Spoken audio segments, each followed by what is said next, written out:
ہم نامہ کے ساتھ میں ہوں عبدالرزاق سیال۔ گوادر سے گلگت تک، دیہات سے شہروں تک، بڑے ہیں یا چھوٹے، قریب ہیں یا دور، اب تعلیم آپ کی پہنچ میں۔ پڑھو گے، لکھو گے، بنو گے نواب، اور آپ کو نواب بنانے کے لیے سب سے آگے ہے علامہ اقبال اوپن یونیورسٹی۔ آج ہمارے ساتھ موجود ہیں وائس چانسلر پروفیسر ڈاکٹر ناصر محمود صاحب۔ ڈاکٹر صاحب بہت شکریہ یہاں تشریف لانے کا۔ السلام علیکم جی، بہت شکریہ مجھے پروگرام میں لینے کے لیے۔ سنائیں آپ کی صحت کیسی ہے؟ اللہ کا احسان ہے، بالکل خیریت ہے جی۔ ڈاکٹر صاحب سب سے پہلے ہمیں یہ بتائیں کہ یہ اوپن یونیورسٹی، یہ نام کیا ہے اوپن یونیورسٹی، کیا what does it mean?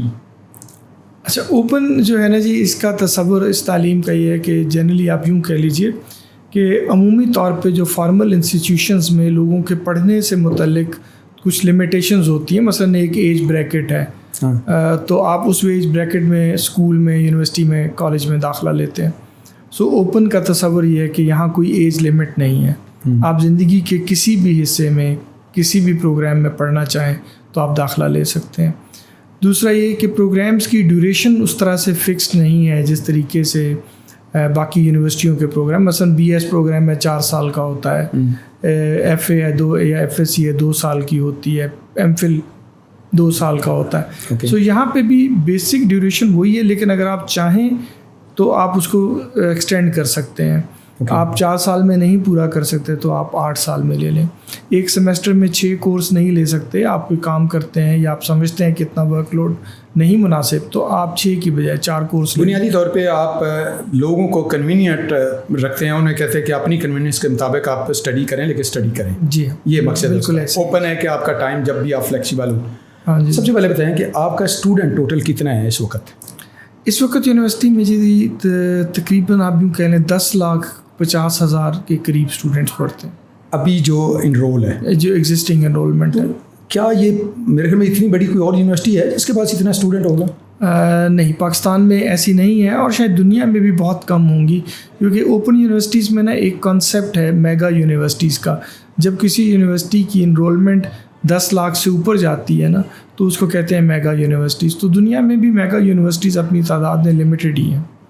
Okay, تو اس کا مطلب یہ ہے کہ پاکستان کی تو یہ بڑی ہے لیکن دنیا میں بھی شاید اتنا اسٹوڈنٹ نہیں ہے۔ اچھا یہ بتائیں کہ جو یہ اتنے اسٹوڈنٹ ہیں، آپ کس طرح کے ان کو پروگرام کیسے آفر کر رہے ہیں؟ جدید تعلیم کتنی دے رہے ہیں؟ روایتی جو ہے وہ کس طرح کی ہے؟ اور آگے آنے والی جو ٹرینڈ ہے ان کے مطابق آپ کس طرح یہ اس پیس کے ساتھ چل رہے ہیں؟ آپ پروگرامز کو نا 2 حصوں میں تقسیم کر سکتے ہیں۔ اس یونیورسٹی کا بنیادی مینڈیٹ جو تھا نا وہ میتھس ایجوکیشن کا تھا۔ وہ لوگ جو اسکول جا نہیں سکے، اگر گئے تو ٹائم پہ پڑھ نہیں سکے، وقت پہ کمپلیٹ نہیں کیا اور چھوڑ گئے، سو میٹرک اور ایف اے اور بہت زیادہ ایکسٹینڈ کر لیں تو جو پہلے جس کو آپ بی اے کہا کرتے تھے 2 سال کا، اب اس کو ہم ایسوسیٹ ڈگری آرٹس کہتے ہیں۔ سو ان پروگرامز تک جو ہماری پالیسی ہے نا وہ تو بنیادی طور پہ ایکسیس ٹو ایجوکیشن کے اس زمرے میں ہم لیتے ہیں، اور تمام لوگوں کو جو چاہتے ہیں کہ اپنی پڑھائی کنٹینیو کریں، ہم ان سے بغیر ان کی کوئی بھی عمر اور ایج، سیکٹ، لوکیشن کچھ بھی پوچھے بغیر سب کو داخلہ دے دیتے ہیں۔ اس کے ساتھ ساتھ دینی مدارس کے بچے جو پڑھتے تو دینی مدارس میں ہیں، لیکن اس کے بعد وہ اپنی ڈگریوں کی ایکویولنس جو ہے وہ IBCC کے ذریعے سے ہماری جو فارمل ایجوکیشن والی ڈگریز ہیں نا ان کے برابر لینا چاہتے ہیں۔ مثلاً وہ وہاں پہ درس نظامی کرے اور پھر چاہے کہ میٹرک کے برابر اس کو ایکویٹ کر دیا جائے، تو 2-3 جنرل سبجیکٹ انہوں نے پڑھنے ہوتے ہیں اور ہم ان کی ڈگریوں کو پھر ایکویٹ کروا لیتے ہیں IBCC سے۔ سو اس طرح کے پروگرامس ہی ہم آفر کرتے ہیں۔ شارٹ کورسز بہت سارے آفر کرتے ہیں جی، جن کا تعلق لائف لانگ لرننگ سے ہوتا ہے۔ آپ نے کمپیوٹر سائنس پڑھا ہوا ہے فارملی، لیکن آپ کا دل چاہتا ہے کہ آپ گارڈننگ سیکھ لیں، آپ کا دل چاہتا ہے کہ آپ کوئی گرافک ڈیزائننگ کر لیں۔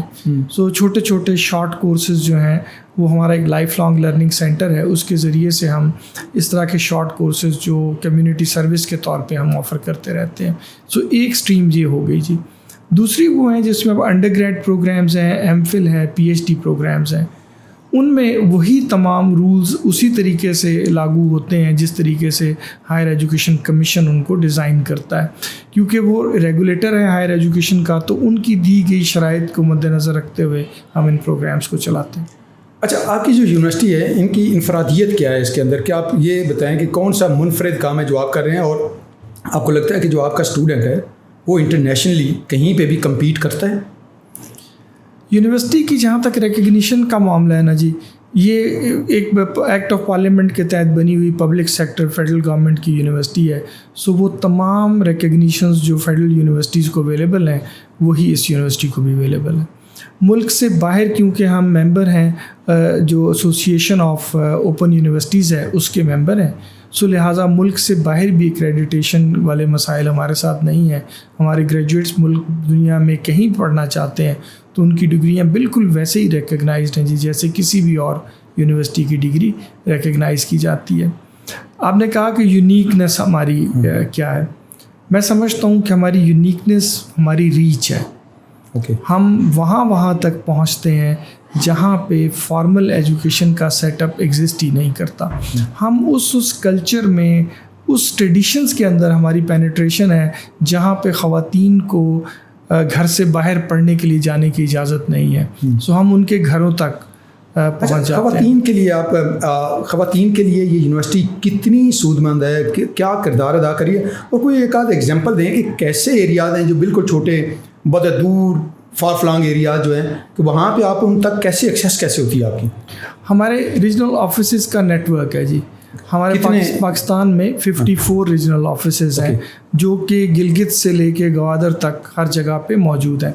ان 54 ریجنل آفیسز کے علاوہ 1200 سے زیادہ ہمارے اسٹڈی سینٹرز ہیں جو ہماری اپنی بلڈنگز میں نہیں ہیں بلکہ ہم نے وہاں کے لوکل اداروں کے ساتھ مل کے ان سے کلیبوریشن میں چلائے ہوئے ہیں. سو اس سے آپ دیکھیے کہ ہماری ریموٹسٹ سے ریموٹسٹ ایریے تک ہماری پہنچ موجود ہے. ہمیں زیادہ جو ہم کنسنٹریٹ کرتے ہیں نا جی وہ اربن ایریاز میں بڑے بڑے سٹیز پہ نہیں کرتے. ہمارے زیادہ تر فوکس ان علاقوں پہ ہوتا ہے جہاں پہ تعلیم پہنچنا مشکل کام ہے. اچھا، یہ کہنے کو ہم محاورتاً ہمیشہ کہتے ہیں جی کہ گرلز کو بہت زیادہ دقت ہے. ہمارے ریموٹ ایریاز میں لڑکوں کو بھی پڑھنے میں اتنی ہی مسائل ہیں جی جتنے گرلز کو ہیں. ان کے معاشی مسائل ہیں، ان کے ساتھ اس طرح کے کلچرل ٹیبوز نہیں جڑے ہوئے، لیکن لڑکوں کے جو ایک تو مائنڈ سیٹ کہ کمائی کرنے کے طریقے، ان کا خیال ہے کہ پڑھائی کے علاوہ بہت سارے ہیں. سو پڑھائی اگر کمانے کے لیے ہے تو کیا ضرورت ہے، ہم تو کما رہے ہیں پیسے. دوسرا یہ کہ ان کے کلچر میں اس بات کی کوئی وقت ہی نہیں ہے کہ تعلیم کے کوئی معنی ہوتے ہیں. سو لہٰذا ان تک پہنچنا، انہیں یہ سمجھانا کہ معاش ایک سائڈ پہ، اس کے علاوہ بھی تعلیم جو ہے وہ ضروری ہوتی ہے. سو ان علاقوں تک پہنچ. اچھا، رورل ایریاز میں جی ڈیپتھ میں ہم بہت جاتے ہیں. آپ نے پوچھا خواتین کے لیے کیا اس میں خصوصیت ہے. خواتین کے لیے کسی طرح کا کوئی بھی بیریئر جو معاشرے نے لگا رکھا ہو، ان کی فیملی نے لگا رکھا ہو، مذہب کی آڑ میں لگا ہوا ہو، یا کسی بھی اس طرح کی صورت میں ہے. ہم کی شادی میں بہت ساری لڑکیاں جو ہیں وہ ایجوکیشن چھوڑ دیتی ہیں، اس کے بعد بھی کنٹینیو کر سکتی ہیں. انہیں کہیں موو ہی نہیں کرنا جی، گھر بیٹھ کے پڑھنا ہے، اور گھر بیٹھ کے بھی ان کے پاس ایک ڈیوائس ہونی چاہیے جس پہ وہ آن لائن کنیکٹ کر سکتی ہوں ہمارے ساتھ. اچھا، جن ایریاز میں آن لائن ایکسیس نہیں ہے وہاں پہ آپ کیسے یہ سرو کر رہے ہیں؟ اچھا، آن لائن ایکسیس والا مسئلہ آپ نے بالکل پوائنٹ آؤٹ ٹھیک کیا جی. یہ ایٹ ٹائمز اسلام آباد میں بھی نہیں ہوتی. مطلب کیپٹل سٹی ہے، کچھ ایسے دن آتے ہیں جن میں یہاں پہ بھی نیٹ اویلیبل نہیں ہوتا. ہم نے اس کے 2 حل کیے ہوئے ہیں جی. 2 ہی کام ہیں جو اسٹوڈنٹس کو ہمارے ساتھ آن لائن کرنے ہیں. ایک اس کو کلاسز پڑھنی ہوتی ہیں جی، دوسرا اس کو امتحان دینا ہوتا ہے. ہم نے کلاسز میں جو ہم ورک شاپس ڈیلیور کرتے ہیں تھرو آن لائن ٹیچنگ، ہم نے ان کو اے سینکرونس کر دیا کہ ہم نے آپ کو ایک اسکیجول دیا ہے، آپ نے اس ٹائم پہ کلاس پڑھنی ہے. لیکن اگر آپ سمجھتے ہیں کہ اس ٹائم فار سم ریزن آپ نہیں پڑھ سکے تو ان کے LMS کے اندر وہ ریکارڈڈ پڑی رہتی ہے. جس وقت ان کو وقت ملے یا انٹرنیٹ آ رہا ہو یا بجلی آ رہی ہو، وہ اس وقت اس کو آن کریں اور سن لیں. اگر وہ سمجھتے ہیں کہ نہیں، اس سے مدد نہیں مل سکتی، تو اپنے قریبی ریجنل آفس کو کانٹیکٹ کرتے ہیں اور وہ مٹیریل وہاں سے لے لیتے ہیں. سو ایک حل یہ ہے. دوسرا ہم نے طریقہ جو کیا امتحان کا، کہ امتحان کے لیے ہم ان کو فرض کر لیجئے کہ ہمارا امتحان 1 گھنٹے کا ہے، تو ہم انہیں بیسیکلی 72 گھنٹے کا ٹائم دیتے ہیں جس میں وہ ٹیسٹ ان کے LMS میں اپلوڈ کر دیتے ہیں. وہ جس وقت سمجھیں کہ انٹرنیٹ اویلیبل ہے اس وقت آن کریں. جو ہی وہ آن کریں گے اس کو تو پھر 1 گھنٹہ شروع ہو جائے گا. اوکے.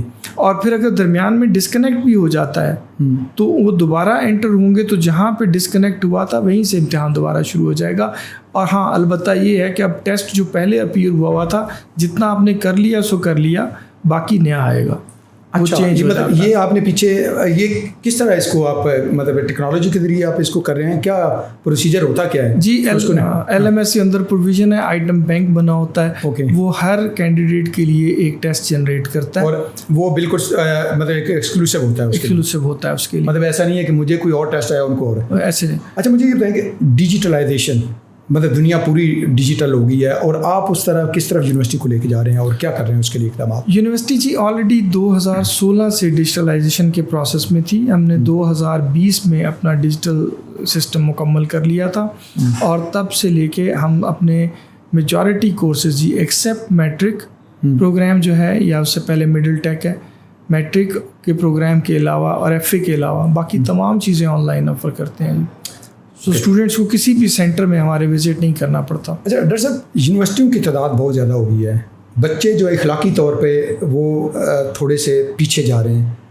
یونیورسٹی کے اندر کیا آپ کوئی ان کے اخلاقی طور پہ ان کے اوپر کردار کے اوپر بھی کوئی کام کر رہے ہیں, اور کس طرح کرتے ہیں وہ کام؟ یہ آپ نے بڑی ہمبل طریقے سے سوال پوچھا جی. یہ سب سے بڑا چیلنج ہے یونیورسٹیز کا آج کل, کہ ہم یونیورسٹیز میں لوگوں کو علم دیتے ہیں, پڑھاتے ہیں, لیکن اس کے بعد بھی وہ معاشرے کا کنسٹرکٹیو پارٹ نہیں بن پاتے نکل کے. اور یہ اتنا بڑا چیلنج ہے کہ جو اب نئی ہائر ایجوکیشن کمیشن نے ایک انڈر گریڈ پالیسی دی ہے, اس کا ایک میجر کمپوننٹ ان کی تربیت کا ہے. اچھا لفظ ہم آپ نے بھی سنا ہوگا, ہم بھی بہت تعلیم اور تربیت کا لفظ اکٹھا استعمال کرتے ہیں, لیکن تربیت والا کمپوننٹ جو وہ آہستہ آہستہ اس پہ ایمفسس کم ہوتا چلا گیا, اور گریجولی ساری کی ساری دوڑ جو ہے وہ نمبروں کی حد تک رہ گئی. یونیورسٹیاں آلموسٹ اکیڈمیز کی طرح کام کرنے لگ گئیں کہ کچھ ایسے طریقے کیے جائیں کہ ان بچوں کے گریڈز جو ہیں وہ اچھے ہو جائیں. کیپنگ اسائڈ وہ تمام خرابیاں جو اسیسمنٹ سسٹم میں ہیں ان کو میں بالکل ٹچ نہیں کرتا. اس کے بغیر بھی آپ دیکھیے تو ہمارا سارے کا سارا زور جو ہے وہ اسٹوڈنٹس کے گریڈز پہ رہا, جبکہ تعلیم کا نظام بغیر تربیت کے نہیں ہے. آپ کسی بھی زمانے کو اٹھا لیجئے, مثلا آپ مذہبی جو ہمارے مدارس تھے, خانقاہیں تھیں, یونیورسٹیاں تھیں پہلی, الازہر وغیرہ پرانے زمانے کے جو ہماری اقدار تھیں, ان یونیورسٹیوں میں پہلے چند سال تربیت پہ ہوتے تھے, تعلیم پہ نہیں ہوتے. اچھا صرف ان کا نام نہیں میں لیتا, آپ جتنے بھی لے لیجئے یہ جو ملٹری کے سکولز ہیں, آپ وہاں چلے جائیں تو پہلے وہ آپ کی تربیت کرتے ہیں. تربیت میں وہ تمام اخلاقی چیزیں اور اقدار اور معاشرت شامل ہے جس کو آپ اپنے ملک میں اپنے معاشرے میں بڑھانا چاہتے ہیں, اس کی تربیت ہے نا جی. تو یہ پہلے جاتے ہی آپ کو اٹھنا بیٹھنا سکھائیں گے, بات کرنا سکھائیں گے, چیزوں کو استعمال کرنے کے ایٹیکیٹ سے سکھائیں گے, رسپانسبلٹیز سکھاتے ہیں, دوسروں کی طرف آپ کی ذمہ داریاں کیسی ہیں. جب آپ یہ سیکھ لیتے ہیں تو پھر یہ علم کی طرف آتے ہیں. ڈاکٹر صاحب یونیورسٹیوں کی تعداد تو بہت زیادہ بڑھ گئی ہے, لیکن یونیورسٹیاں کافی زیادہ جو ہے نا وہ کرائسس میں بھی ہیں. ان کی آخر وجہ کیا ہے؟ اتنی زیادہ تعداد ہونے کے باوجود اسٹوڈنٹس کو داخلے بھی نہیں ملتے, لیکن یہ کرائسس آخر کیسے اس کرائسس سے نکلا بھی جا سکتا ہے؟ دیکھیے یہ بات آپ کی فیکچولی کریکٹ ہے کہ ہم نے اب تقریباً ہمارے ملک میں کوئی 200 سے لگ بھگ یونیورسٹیاں موجود ہیں, پرائیویٹ سیکٹر بھی اور دوسری بھی. لیکن دوسری طرف ایک فیکٹ اور بھی ہے جی, ہمارے پاس وہ یوتھ جس کو آج یونیورسٹی میں ہونا چاہیے اور وہ ایلیجبل ہیں یونیورسٹیوں میں پڑھنے کے لیے, ان کا صرف 19% ہم پڑھا پا رہے ہیں. اس کا صرف 19% جو ہے وہ یونیورسٹیوں میں جا رہا ہے. باقی جو ہے 81% وہ کہاں پہ گئے؟ وہ ابھی ان کو آگے اگلی ایجوکیشن میں وہ انٹر نہیں ہوتے بائی چوائس یا بائی لمیٹیشن آف چوائسیز. آپ کہہ رہے ہیں کہ یونیورسٹیز کے اندر ان کے پاس اتنی سپیس ہی نہیں ہے کہ ان کو وہ ایڈمیشن دے سکیں یا پڑھا سکیں, یا وہ خود آنا نہیں چاہ رہے. اچھا, یا وہ آنا دونوں وجہ ہو سکتی ہیں. لیکن یونیورسٹی سے مراد ہے آپ کہہ رہے ہیں کہ آفٹر FSC اب تو دائر آپ کا جو یونیورسٹی ہے وہ تو دائر 3rd ایئر سے شروع ہو جاتی ہے, جو ہمارا پرانا BA کرتے تھے اب تو ٹرشری ایجوکیشن سے. اوکے, سو اس کا مطلب بہت بڑا نمبر ہے جی جو ابھی بھی یونیورسٹیوں میں انٹر نہیں ہوتا, ڈسپائٹ کہ ہم نے بہت ساری یونیورسٹیاں کھول دی ہیں. ٹھیک ہے, سو مجھے ان دونوں باتوں کو اکٹھا دیکھوں تو یہ نہیں لگتا کہ ان کی تعداد زیادہ ہے. ہاں یہ آپ کہہ سکتے ہیں کہ ہم نے بالکل ان پلانڈ فارم میں ایک یوں کہہ لیجیے کہ میجورٹی یونیورسٹیز اب جو کھلتی ہیں وہ شاید کسی پولیٹیکل موٹیویشن کے تحت علاقے میں سمجھ لیں کہ وہاں کا جو لوکل پولیٹیکل لیڈر ہے اس کا خیال ہے کہ اگر اپنے علاقے میں یونیورسٹی کھول دے گا تو شاید اس کی سی وی میں بڑی چیز ایڈ ہو جاتی ہے. سو اس پوائنٹ آف ویو سے ہم یونیورسٹیاں کھولتے جا رہے ہیں بغیر منیمم ریسورسز دیے ہوئے یونیورسٹیوں کو جو ایک یونیورسٹی کو رن کرنے کے لیے چاہیے ہوتے ہیں. ہمیں یہ چیلنج میرے خیال میں زیادہ بڑا ہے کہ ہماری تعلیم کیا ریلیونٹ بھی ہے یا نہیں ہے. اس کا حل کیا ہے آخر؟ کس طرح اس کو ٹیکل کیا جا سکتا ہے اس ایشو کو؟ ایک تو یہ کہ ہمیں میری اپنی رائے میں جنرل یونیورسٹیوں سے زیادہ ہمیں اسپیسیفک سبجیکٹ بیس یونیورسٹیاں دینی چاہیے ان علاقوں میں جہاں ان کی ریلیونس پائی جاتی ہے. باقی جو یونیورسٹیوں کے فائنینشیل کرائسس ہیں وہ پھر اگین اختلاف کیا جا سکتا ہے، لیکن میری رائے میں یہ زیادہ تر گورننس کے ایشوز ہیں. یونیورسٹیوں کی اگر گورننس کو توجہ دی جائے، بالکل پیسے کم ہیں ہمارے پاس، اس میں کوئی شک نہیں ہے. آپ کی اپنی یونیورسٹی کس طرح کماتی ہے؟ آپ تو میرے خیال میں خود ہی سارا مینیج کر رہے ہیں، کہیں سے فنڈنگ آتی ہے یا آپ کے پاس سفیشینٹ؟ نہیں، یونیورسٹی کے پاس فنڈنگ کوئی نہیں آتی کہیں سے بھی، اور اللہ کا شکر ہے کہ یونیورسٹی کی فائنینشیل مینجمنٹ درست رہی ہے، یونیورسٹی فائنینشیلی اسٹیبل بھی ہے. زیادہ کرائسس اب تو خیر اب یہ ڈفرینشیٹ بھی میں نہیں کر سکتا، جو بہت پرانی بڑی یونیورسٹی ہیں وہ بھی کرائسس میں ہیں فائنینشیل، اور جو نئی ہیں وہ تو ہیں ہی ہیں.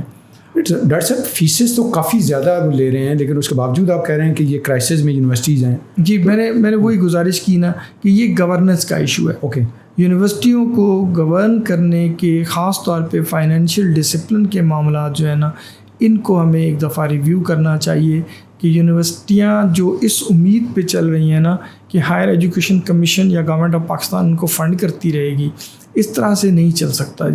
یونیورسٹیاں جب تک فائنینشیلی اٹانومس نہیں ہوں گی، ان کو ایکیڈیمک اٹانومی بھی نہیں مل پائے گی، اس پہ بھی کمپرومائزز کرنے پڑیں گے. ہمیں اپنی تعلیم کو یعنی یونیورسٹیوں کو جو سبجیکٹ آفر کرتے ہیں نا، ان کو ریفائن کرنا چاہیے، فوکس کرنا چاہیے، اور کم پروگرامز بے شک شروع کریں لیکن اسٹیبل طریقے سے آگے گرو کرتے جائیں. نام نہیں میں لینا چاہ رہا، نہ لے سکتا ہوں، چند ایک یونیورسٹیاں پاکستان میں ایسی ہیں جنہوں نے بہت اسٹیبل طریقے سے گرو کی ہیں، دے آر گوئنگ ویل. سو وہ ایگزامپلس ہمارے پاس ایسی موجود ہیں.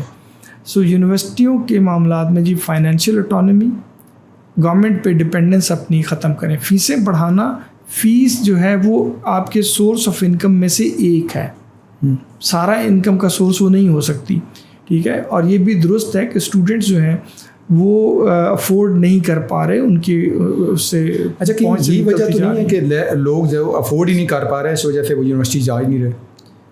یہ بھی کوئی ریزن ہے اس میں؟ پرائیویٹ یونیورسٹیاں کیوں گرو کر رہی ہیں دیکھیے نا، گورنمنٹ سیکٹر کی یونیورسٹیوں سے تو فیسیں ان کی بہرحال زیادہ ہیں، ایسے ہی ہے. ان کے پاس اسٹوڈنٹ کیوں چل رہا ہے؟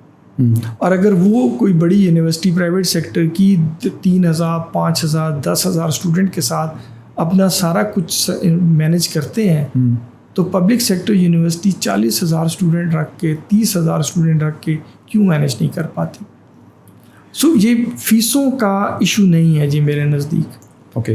اور دوسرا، گورنمنٹ کی فنڈنگ پہ جو نظر ہے نا، اس کو یونیورسٹیوں کو چاہیے کہ اب وقت ہے اس سے اپنے آپ کو دور کر لیں، اپنی فائنینشیل اٹانومی جو ہے اس پہ ضرور کام کریں، اور ڈیسیجنز میں تھوڑی سی بہتری کی ضرورت ہے. ڈاکٹر صاحب ایک سوال، ہر جگہ پہ جہاں پہ دیکھیں بورڈ لگا ہوتا ہے آپ ادھر باہر نکلیں علامہ اقبال اوپن یونیورسٹی کے اسائنمنٹس ہم خریدیں، ہم آپ کو بنا کے دیں گے. یہ کیا دھندا ہے ان کا؟ کس طرح یہ چل رہا ہے اور اس کو آپ نے کس طرح ابھی اس کو ختم کیسے کیا جا رہا ہے؟ دیکھیے، اسائنمنٹ بکنے والا کام بالکل بہت زیادہ شہرت ہے اس بات کی. اس بات کا کوئی ڈیٹا موجود نہیں کہ ان سے کتنے لوگ خریدتے ہیں. موجود یہ ہیں بالکل ایسے ہی جیسے جگہ جگہ پڑھتے ہیں، جہاں پہ بھی جائیں آپ کو بس اسٹاپ پہ کسی پہ چلے جائیں، جہاں پہ آپ کو لگا ہوگا کہ اوپن یونیورسٹی کی اسائنمنٹس ہم سے خریدیں، بنی بنائی اسائنمنٹ سے لے جائیں. اس کو آپ نے بالکل ایسا ہی ہے. پاسپورٹ آفس کے باہر ایجنٹ بیٹھا ہوتا ہے، یہ وہ ایجنٹ ہے. کیا سارے لوگ ایجنٹ کے ذریعے پاسپورٹ بنواتے ہیں؟ نہیں بنواتے. بالکل. اسی طرح ہر معاملے میں نا یہ لوگ موجود ہیں جو اس کو مس یوز کرتے رہے ہیں. ان کے پاس کتنے لوگ جاتے ہیں اس کا کوئی ڈیٹا نہیں ہے. ہماری اپنے انٹرنل جو ہم کرتے رہتے ہیں، آپ اس کو کہہ سکتے ہیں کہ وہ نیوٹرل ویو نہیں ہے، لیکن ان کے پاس جانے والے اسٹوڈنٹس کی تعداد کوئی 10-12% سے زیادہ نہیں ہوتا. ریزن افورڈیبلٹی بھی ہے, ریزن سسٹم کے اندر جب وہ اسائنمنٹ آتی ہے تو ڈیٹیکٹ ہو جاتی ہے تو فیل ہو جاتے ہیں آپ. سو یہ بھی وجوہات پائی جاتی ہیں. لیکن ہیونگ سیڈ ہم نے اس کا دوسرا ایک بندوبست کیا ہے جی, اب جو ڈیجیٹلائز ہونے کے بعد, اور اسپرنگ 25 سے وہ انشاءاللہ آپریشنل بھی ہو جائے گا. لوگوں کی اسائنمنٹس بھی یونیک جنریٹ ہوا کریں گی. اوکے, ہر اسٹوڈنٹ کو آئٹم بینک ہم ایک بنا رہے ہیں. ہر اسٹوڈنٹ کی اسائنمنٹ علیحدہ سے جنریٹ ہوگی. اور اسائنمنٹس میں اب وہ کتاب سے کاپی کر کے لمبے لمبے جوابات دینے والا فکس رواج ختم ہو جائے گا. سوالات چھوٹے ہوں گے اور ہائر لرننگ لیول کے ہوں گے. آپ نے اپنی سوچ سے اس کا جواب لکھنا ہے. 3 لائنیں ہیں, 4 لائنیں ہیں, 5 لائنیں ہیں جواب میں, اور سوال بھی اب 3-4 کی بجائے تھوڑے زیادہ ہو جائیں گے, تاکہ اگر کسی کو اب بھی اس پہ انویسٹ کرنا ہے, کسی اسائنمنٹ بنانے والے کو, تو ہر ایک کے لیے ایک یونیک اسائنمنٹ جنریٹ کر دے. اس کے بدلے میں جو ملتا ہے لے لے جی. یہ تو دنیا کا نظام ہے نا کہ آپ کچھ ٹھیک کرتے ہیں, جو غلط کرنے والے راستہ نکالتے ہیں, پھر آپ ٹھیک کرتے ہیں, پھر وہ راستہ نکال لیتے ہیں. تو آپ نے بیسیکلی یہ ایک راستہ نکالا, اور ان کا مطلب یہ بالکل یونیک اگر اسائنمنٹس بن رہی ہے تو ڈیفینیٹلی یہ بات ان کا راستہ بند ہو چکا. اور دوسرا یہ کہ دیکھیے ان کا والیوم اتنا بڑا نہیں ہوتا ہے مسائل کا, ان کی وجہ سے شہرت بہت زیادہ خراب ہوتی ہے ہماری. ہر جگہ جیسے آپ نے بھی کہا کہ لگی ہوتی ہے. میں بھی کسی پان کی شاپ پہ چلا جاؤں, کسی بک اسٹور پہ چلا جاؤں, تو میرے سامنے وہ ایک اشتہار لگا ہوا نظر آتا ہے. چڑھتی ہوگی بہت. اچھا, ان کے خلاف آپ ہم وقتاً فوقتاً کرتے بھی رہتے ہیں, لیکن بند نہیں کیے جا سکتے جی. ٹھیک ہے, باٹا اپنی نقلی جوتیاں نہیں بند کرا سکا. اس کے بعد پاسپورٹ آفس والے اپنے باہر سے ایجنٹوں کو نہیں اٹھا سکے جی پورے. ہم یہی کر سکتے ہیں نا کہ ان کی لمیٹیشنز بڑھاتے جائیں اور ان کے لیے آپریٹ کرنا مشکل ہو جائے. اور سب آج کا نوجوان بڑا جو ہے وہ ایک تو آپ سمجھے کہ شارٹ کٹ کے زیادہ چکر میں ہے, جلدی پیسہ بھی کمانا چاہتا ہے, یہاں سے باہر بھاگ بھی رہے ہیں, پاکستان سے باہر بھاگ رہے ہیں. آپ کو لگتا ہے کہ ان کا مستقبل یہاں پہ بھی روشن ہے پاکستان کے اندر, یا ان کو آپ باہر جانا مطلب سمجھتے کہ ٹھیک ہے؟ دیکھیے مستقبل کے بارے میں نا میرے بڑا ڈفرینٹ سا ویو ہے جی. ایک آپ کا مستقبل آپ کی سوچ سے منسلک چیز ہے, آپ کی ڈگریوں سے منسلک چیز نہیں ہے. آپ کچھ بھی پڑھ لیتے ہیں, مثلا سب سے ہم اچھا سمجھتے ہیں انجینئر بن جائیں, ڈاکٹرز بن جائیں. اگر آپ ڈاکٹر بھی بن جائیں اور آپ اپنے بیچ میں سب سے نیچے ہیں تو آپ کا کوئی وقت نہیں ہے, آپ کا کوئی فیوچر نہیں ہے. آپ ان سبجیکٹس کو پڑھ لیں جن کے بارے میں عمومی خیال ہے کہ ان کا کوئی فیوچر نہیں ہوتا. مثال کے طور پہ آج کل لینگویجز ہیں, آپ پرشین پڑھ لیں. اب ایک زمانے میں بہت تھا, اب نہیں ہے, لیکن اگر آپ وہ بھی پڑھیں اور آپ اپنے گروپ میں ٹاپ 25% میں رہیں تو آپ کا فیوچر ہے. فیوچر کا تعلق سبجیکٹ سے نہیں ہے, ڈگری کا تعلق مضمون سے نہیں ہے جس کی ڈگری ہے. ڈگری کا تعلق اس شخص سے ہے جس شخص کے ہاتھ میں وہ ڈگری ہے.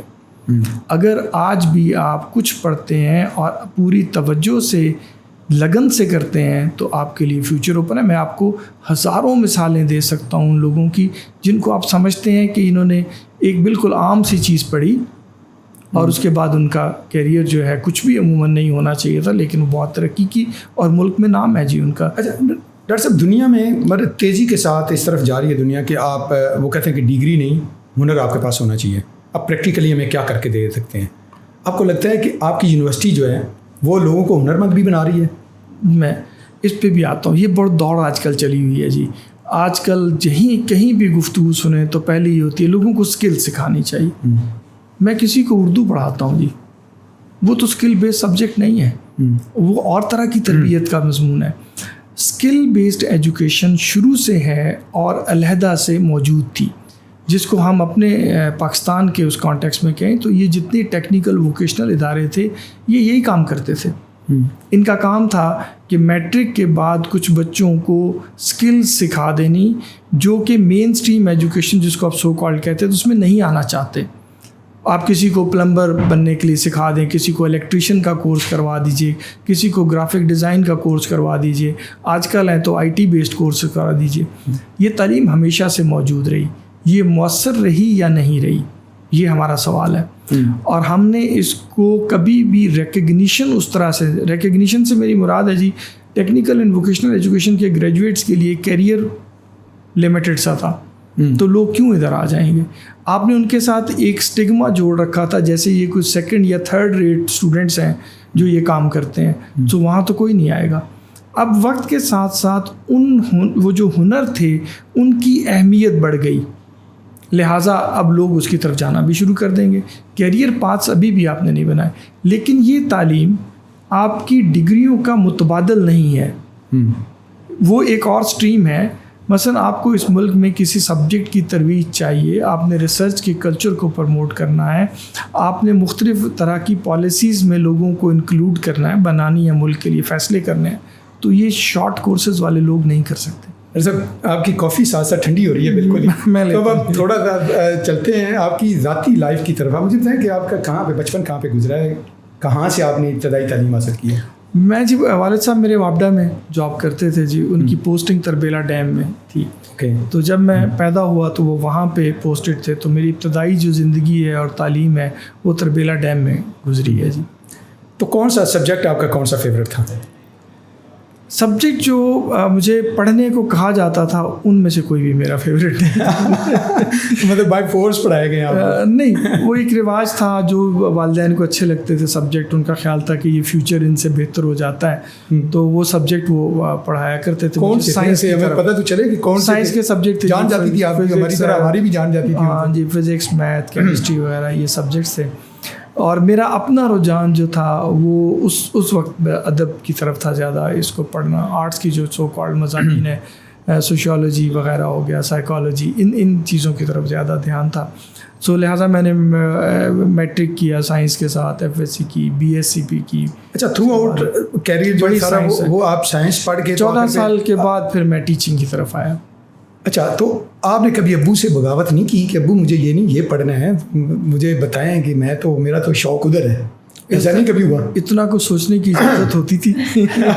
آج آپ بچوں کو کیا کہیں گے کہ کس طرح وہ بچے جانا چاہتے ہیں؟ آپ اپنے بچوں کو یہ اتنی مطلب ان کو آزادی دی ہوئی ہے کہ جو وہ پڑھنا چاہتے ہیں پڑھیں، یا آپ نے بھی وہی روایتی رکھا ہے کہ نہیں یہ تو پڑھنے؟ بالکل پوری طرح جی، جہاں ان کا دل چاہتا ہے، جو ان کا دل چاہتا ہے وہ پڑھیں۔ مجھے اس طرح کا، جیسے میں نے پہلے ہی آپ سے کہا نا، میرا بیلیف یہ ہے کہ ویلیو جو ہے نا وہ ڈگریوں میں، کاغذوں میں نہیں ہوتی، ویلیو انسانوں میں ہوتی ہے۔ سو آپ کچھ بھی کریں، اچھے طریقے سے کریں، شوق سے کریں، تو آپ کی وقت ہے، آپ کے لیے کیا دنیا کو۔ سب سے زیادہ کون سا سبجیکٹ تھا جیسے جان جاتی تھی آپ کی کہ یار یہ تو نہ ہی ہوتا تو اچھا؟ کیمسٹری سی، کیمسٹری مجھے کبھی پسند نہیں آیا، مجھے سمجھ نہیں آیا۔ رٹا لگاتے تھے جو رواج تھا جی، جتنا کو رٹا لگ جاتا تھا تو وہ لگا لیا کرتے تھے، اور اس کے ساتھ جو گزارا ہو جاتا تھا وہ چلتا تھا، بغیر اس کے سمجھنے کہ آپ چیزیں پڑھیں نا تو کوئی بات بنتی نہیں ہے اس کے اندر۔ نہیں چلیں، میٹرک میں تو رٹا شٹا چل گیا، آپ نے تو ظاہر آگے ایف ایس سی بھی کی اور اس کے بعد بی ایس سی میں پڑھا، اور مطلب یہ سارا تھرو آؤٹ رٹا ہی چلا ہے۔ بی ایس سی میں نے کیمسٹری نہیں پڑھی جی، میں نے آ کے فزکس میتھ کر لیا تھا، ایف ایس سی تک تھی، اور بالکل دوستوں کی مدد اور رٹا، یہ دو چیزیں چلتی تھیں۔ تو آج آپ مجھے یہ بتائیں کہ بچپن میں کھیل کون سے کھیلتے تھے؟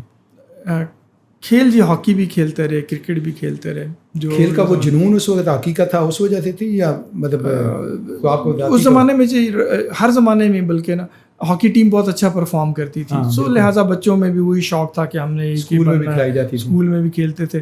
ہاکیاں ہوتی نہیں تھی جی، درخت سے ڈنڈے کاٹ کے وہ جو آگے سے ٹیڑھے ہوتے ہیں تو اس سے ہاکی بنا لیتے تھے بس۔ بچپن میں کچھ شرارتی تھے یا اسی طرح سنجیدہ مطلب؟ نہیں، بہت شرارتی کبھی بھی نہیں رہا جی۔ اچھا، شرارتی نہیں رہا، اسی طرح سے بہت سنجیدہ بھی نہیں، دوستوں کی محفل میں انجوائے کرتے تھے، لیکن اس طرح کی شرارتیں نہیں کی کبھی۔ اچھا، مطلب آپ مجھے یہ بتائیں کہ جب آپ اسٹڈی کر رہے تھے ان دنوں میں آپ نے یہ سوچا ہوا تھا کہ میں نے کل کو اس طرح کو یونیورسٹی میں جانا ہے، پروفیسر ہی بننا ہے، یا کوئی آپ نے بچپن میں اس وقت کوئی خواب اور دیکھے ہوتے ہیں نا بہت سارے کہ ڈاکٹر بنوں گا، پائلٹ بنوں گا، انجینئر بنوں گا، تو یہ بعد میں آ کے آپ کو لگا کہ نہیں میں نے تو پروفیسر بننا ہے؟ یہ تب سے ہی یہ ذہن میں تھا کہ پروفیسر ہی بننا ہے؟ پروفیسر ہی بننا ہے جی، شروع سے مجھے یہ شوق تھا ٹیچنگ کرنے کا، اور میں اس ٹیچنگ پروفیشن میں بائی چوائس آیا تھا جی۔ مجھے سم ہاؤ یہ کنوکشن بچپن سے تھی، میں ایک بار پہلے بھی کسی پوڈ کاسٹ میں کہا کہ میں یا تو ٹیچر بن سکتا ہوں یا میں جو ہے نا یہ ایکٹر بن سکتا ہوں۔ اچھا، اگر ٹیچر نہ ہوتے تو ایکٹر ہوتے؟ یہ دو کام میرا خیال تھا میں کر سکتا ہوں۔ تو ابھی کیا آپ کو لگتا ہے کہ آپ کو ایکٹر بننا چاہیے تھا؟ دونوں کام کرتا ہوں جی، مطلب ٹیچنگ میں بہت سارا حصہ ایکٹنگ کا ہے۔ نہیں، ابھی ایکٹنگ میں شوق ہے؟ نہیں ہم ٹی وی کے بہت سارے ڈرامے بھی ہیں, کوئی رول کوئی لینا چاہیں گے اس میں؟ نہیں, اب اٹس ٹو لیٹ کہ اب اس کو سیکھا جائے. مطلب ابھی بہت سارے ایسے ہیں جو کردار ہوتے ہیں جو اب یہ دونوں کام میں اکٹھے جاری رکھوں نا تو میرا وہ والا اور یہ والا امیج آپس میں مل کے نہیں چلتے, ٹیچر والا بھی اور دوسرا بھی نا, دونوں کام اکٹھے ذرا مشکل ہے. سو اب ٹیچنگ بذات خود جی اس کا ایک بہت سارا حصہ جو ہے نا, اب یہ جو آن لائن ٹیچنگ ہم نے شروع کر دی, بہت سارا اس کا حصہ وہی ہے جو آپ اگلے کو سمجھ کے ان کے ساتھ ڈائلاگ بنانا کرنا. اچھا, میرا خیال ہے وہ دونوں پورے ہو جاتے ہیں. کبھی زندگی میں ایسا خیال نہیں آیا کہ یار یہ کس شعبے میں آ گیا ہوں, مجھے کوئی بزنس کرنا چاہیے تھا, کوئی تھوڑا ڈفرینٹ کرتے, کوئی ایسا کبھی خیال ہے؟ Not even one single at any single point of life. جی مجھے لگتا ہے کہ میں یہی کر سکتا ہوں اور یہ جو میں کرتا ہوں یہی کرتا رہوں. دوبارہ بھی موقع ملے زیرو سے شروع کرنے کا تو ٹیچنگ ہی کروں گا. اچھا, نوجوان جو آج کا نوجوان ہے اس کے لیے کوئی خاص پیغام آپ جو دینا چاہتے ہوں اور ہمیں وہ بتائیں. جتنی مایوسی ہم نے پھیلا دی ہے ارد گرد, ہمارے واقعات بھی ایسے ہوئے, کچھ ملک کے حالات بھی اس طرح سے رہے, اتنی مایوسی ہے نہیں. بہت ہی وائبرنٹ قسم کا ملک اللہ تعالیٰ نے ہمیں دیا ہوا ہے. اتنے سارے مسلسل غلط فیصلوں کے بعد بھی آج ہم ابھی دنیا میں ریلیونٹ ہیں. دنیا ابھی بھی ہماری طرف دیکھتی ہے. اللہ تعالیٰ نے ہمیں وہ تمام بنیادی ریسورسز اس ملک میں دے رکھے ہیں جو کسی ملک کے آزاد رہنے اور چلنے کے لیے لازمی ہوتے ہیں. آپ اپنے ارد گرد دنیا میں دیکھیے, بہت سارے ملک ایسے ہیں جو ان نعمتوں سے خالی ہیں. آپ اپنے ملک میں ایک وقت میں نارتھ میں مائنس میں ٹیمپریچر ملتا ہے تو ساؤتھ میں 50+ سیلسیس میں ملتا ہے. اتنی ساری ویرائٹی دنیا کے چند ممالک میں, اور ہمارے سائز کے ملکوں کو اگر آپ دیکھیں تو کم ہوتی ہے. اس میں ہمارے پاس کوئی بھی چیز ایسی نہیں ہے جس سے ہمیں مایوس ہونا چاہیے. آج تھوڑا سا وقت ہے جس میں یہ اتنی وائبرنٹ قوم ہے جی, آپ ان کو آج بھی ہنستا کھیلتا پاتے ہیں اتنے سارے مصیبتوں کے بعد بھی.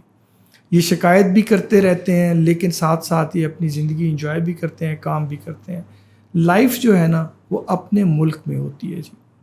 آپ کام کے لیے دنیا میں جہاں مرضی چلے جائیں, جہاں سے آپ اگے ہوتے ہیں نا, جتنا زندگی کو انجوائے آپ وہاں کرتے ہیں کسی بھی اور جگہ نہیں کر سکتے. میں تقریباً 4-5 جگہوں پہ رہا ہوں جی, اور موقع تھے کہ وہاں سیٹل ہو جاتا, ایک لمحے کو بھی میرے دل میں نہیں آتا. یہ سوچنا میرے لیے مشکل ہوتا ہے کہ یار مثال میں اب چھوٹی سی وقت اگر آپ کے پاس ہے. بالکل ہے. میں جب PhD کر رہا تھا جی, تو وہاں پہ میرے چند دوست تھے ساتھ. تو کہاں سے کر رہے تھے؟ میں جاپان سے میں نے PhD کی. تو یونیورسٹی میں جب وہاں پہ ایک جگہ ہوتی تھی, اب سمجھ لیں میں جس پروفیسر کے ساتھ لگا ہوں تو مجھے نا اپنا اسسٹنٹ رکھ لیتے تھے کہ میں ان کے کام وام کروں گا, اور اس کو وہ ڈیزگنیشن دیتے ہوتے تھے اسسٹنٹ ٹو پروفیسر. اوکے. اچھا, اس کی سیلری اگر میں پاکستان سے کمپیئر کرتا تو اب میری پروفیسر والی سیلری سے ملتی جلتی سیلری تھی جی وہاں, اور اس ایج میں اگر آپ کو مل رہی ہو تو بڑی اٹریکشن تھی.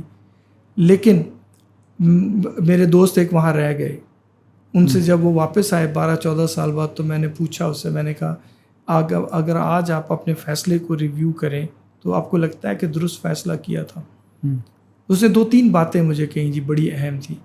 اس نے کہا دیکھو مجھے بہت اٹریکشن تھی کہ میں ایک فارن یونیورسٹی میں اسسٹنٹ ٹو پروفیسر ہوں, لیکن تم نے میری میلز دیکھی ہوں گی, میں نیچے لکھتا ہوتا تھا اسسٹنٹ پروفیسر, کیونکہ میرے اندر یہ کمی تھی کہ یار میں اسسٹنٹ ٹو پروفیسر لکھتا تھا تو مجھے اپنی حد تک لگتی تھی. تو میں نے وہاں 18 سال اس 2 کو چھپا کے تم لوگوں کے سامنے گزارے, لیکن میں تھا تو وہی. دوسری بات کہتا ہے جس تنخواہ کی لالچ میں کیا تھا وہ تنخواہ 2 مہینوں بعد مجھے کم پڑ گئی تھی. وہاں پہ رہنا, وہاں پہ دیر اخراجات میرے اس طرح سے ہو گئے تھے, میں نے چیزیں اس طرح بڑھا لی تھی. تو لیکن اب کیونکہ میں کمٹ ہو چکا ہوا تھا تو میں وہیں رہ گیا. اب میں کیونکہ واپس آ گیا جی, واپس آ کے اللہ تعالیٰ آپ کو اطمینان جو ہے نا جی وہ معاشرے میں آپ کے مقام سے عزت سے بخشتا ہے. آپ کے ذریعے سے جو کام اپنے لوگوں کے لیے ہو جاتے ہیں وہ آپ کے لیے باعث عزت ہوتے ہیں. آپ نے تنخواہ شاید اتنی نہیں کمائی, اطمینان اس سے زیادہ تھا. دوسری ایک چیز آپ نے سنی ہوگی جس کو غریب الوطنی کہتے ہیں جی, اس کی بھی معنی مجھے اپنے ایک اسی طرح کسی باہر کے اسٹے میں تھا میں پوسٹ ڈاک پہ, وہاں مجھے جی پاؤنڈز میں ملا کرتا تھا اسکالرشپ. میرے اکاؤنٹ میں جی جس دن کوئی 100-125 پاؤنڈ رہ جاتا تھا نا مہینے کے اینڈ پہ, تو میں بالکل اپنے آپ کو بند کر لیتا تھا, کوئی پیسہ نہیں خرچ کرتا تھا کہ اللہ نہ کرے کچھ ہو جائے تو اور وہ پیسے پاکستانی روپوں میں کافی تھے. اس کے مقابلے میں مجھے سوچ آتی تھی کہ یار میں پاکستان میں ہوتا ہوں نا تو میری جیب میں 1 روپیہ بھی نہیں ہوتا اور سکون سے رہتا ہوں. لیکن مجھے یہ فکر کبھی نہیں ہوئی کہ 1 روپیہ بھی نہیں ہے, میرا کل بنے گا کیا. مجھے پتہ ہوتا ہے کہ میرا کل ٹھیک گزر جانا ہے, کچھ نہیں ہوگا تو میرے بھائی ہیں, بہن ہیں, دوست ہیں, یہ مجھے کچھ نہ کچھ کہیں نہ کہیں سے میرا انتظام کر دیتے ہیں اور کام چلتا رہتا ہے. وہاں پہ میں غریب تھا جی, بہت سارے پیسے رکھ کے غریب تھا. یہاں آ کے کوئی پیسہ نہ رکھ کے بھی میں امیر ہوتا ہوں. سو یہ جو بچوں میں ہم نے آج کل سوچ ڈال دی نا کہ یہ باہر چلے جائیں گے, وہاں روپے کمائیں گے, بھیج دیں گے, بالکل بھیجیں گے جی. اور لیکن ہم نے پرائمریلی ان کو اس لیے تو نہیں پڑھایا کہ یہ اتنا پڑھنے کے بعد وہاں جا کے سب اسٹینڈرڈ جاب کریں گے اور ہمیں ڈالر بھیجیں گے. ہم نے تو اس لیے پڑھایا ہے کہ یہ ہمارے ملک میں رہیں گے اور ہم ان سے کام لیں گے اور ان کو ان کا مقام دیں گے. جب ہم وہ دے نہیں پاتے تو پھر ہم کہتے ہیں کہ نہیں, ملک سے باہر جا کے کام کر کے ڈالر بھیجنا بھی ملک کی خدمت ہے. بالکل خدمت ہے, لیکن یہ وہ خدمت نہیں ہے جس کی وجہ سے ہم انہیں پڑھا رہے ہیں. بہت شکریہ ڈاکٹر صاحب آپ کے تشریف لانے کا. جی آپ نے سنا کہ ڈاکٹر صاحب کہتے ہیں کہ آپ کو کچھ بھی ہو, مشکل ہوگی, لیکن پاکستان میں رہنا ہے, پاکستان کی خدمت کرتی ہیں, یہیں پہ آپ کو عزت ملے گی, یہیں پہ آپ کو مقام ملے گا. وہاں وقتی طور پہ آپ کو شاید کچھ پیسے تو زیادہ مل جائیں, لیکن دائمی سکون یہیں پہ ہے. میں اجازت چاہوں گا. اللہ حافظ.